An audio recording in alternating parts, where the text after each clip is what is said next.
Hello दोस्तों, नमस्कार। आज मैं सुनाने जा रही हूँ करवा चौथ की कहानी।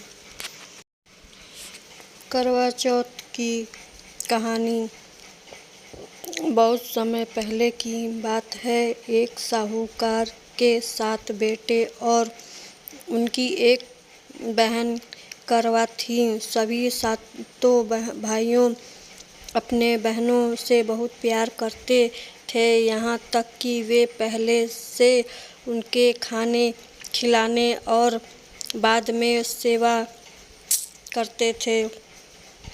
एक बार उनकी बहन ससुराल से मायके आई थी।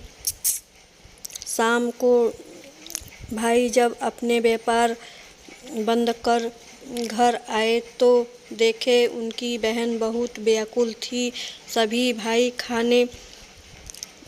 खाना बैठे और अपनी बहन से कहा कि बहन आओ खाना का ग्रहण करने चलो।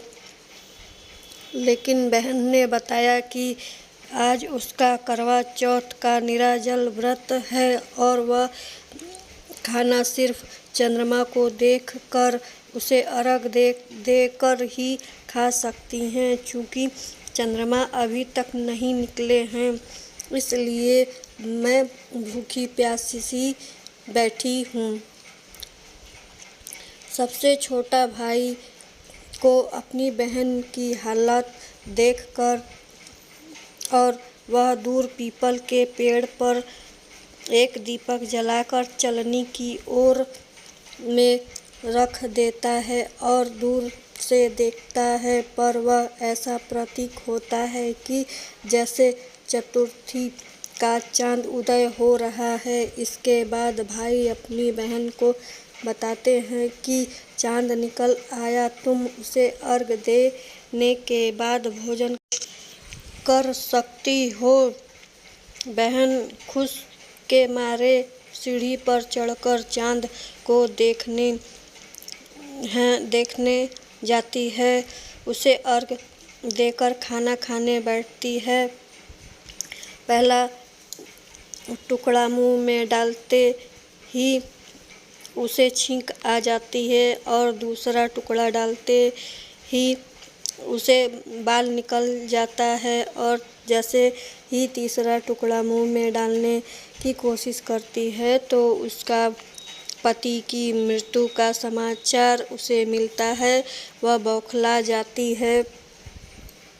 अभी भाभी उसे सच्चाई से आवागमन करती है, उसके साथ ऐसा क्यों हुआ।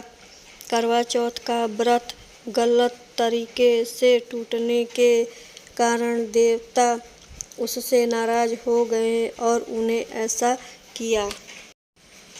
सच्चाई जानने के बाद करवा निश्चय करती है कि वह अपने पति का अंतिम संस्कार नहीं होने देगी और अपने पति सत्वी से उन्हें पूर्व जीवन दिलाकर रहेगी। वह पूरे 1 साल तक वह अपने पति के शव के पास बैठी रहती है, उसे देखभाल करती है, उसके ऊपर उगने वाली सुई नुमा घास को वह एकत्रित करती है। 1 साल फिर करवा चौथ का दिन आता है। उसकी सभी भाभियाँ करवा चौथ का व्रत रखती हैं। जब भाभियाँ उससे आशीर्वाद लेने आती हैं तो वह प्रत्येक भाभी से यम सुई ले लो, पियो, सुई दे दो, मुझे भी अपनी जैसी सुहागन बना दो, ऐसा आग्रह करती हैं। लेकिन हर बार भाभी उसे अगली भाभी से आग्रह करने का कह चलती है। इस प्रकार जब छठे नंबर वाली भाभी आती हैं तो करवा उससे भी यही बात दोहराती हैं। यह भाभी उसे बताती हैं कि चूँकि सबसे छोटी भाई की वजह से उसका व्रत टूटा था, उसकी पत्नी ने ही सकती है कि वह तुम्हारे पति को दोबारा जीवित कर सकती है। इसलिए जब वह आए तो तुम उसे पकड़ लेना और जब वह तुम्हारे पति को जिंदा न कर सकी तो उसे नहीं छोड़ूंगी। ऐसा यह कहकर वह चली गई। हे श्री गणेश, माँ गौरी, जिस प्रकार करवा के चित सुहागन का वरदान आपसे मिला है वैसे ही सभी सुहागनों को भी मिले। धन्यवाद दोस्तों। वीडियो पसंद आए तो प्लीज़ लाइक शेयर ज़रूर करिएगा।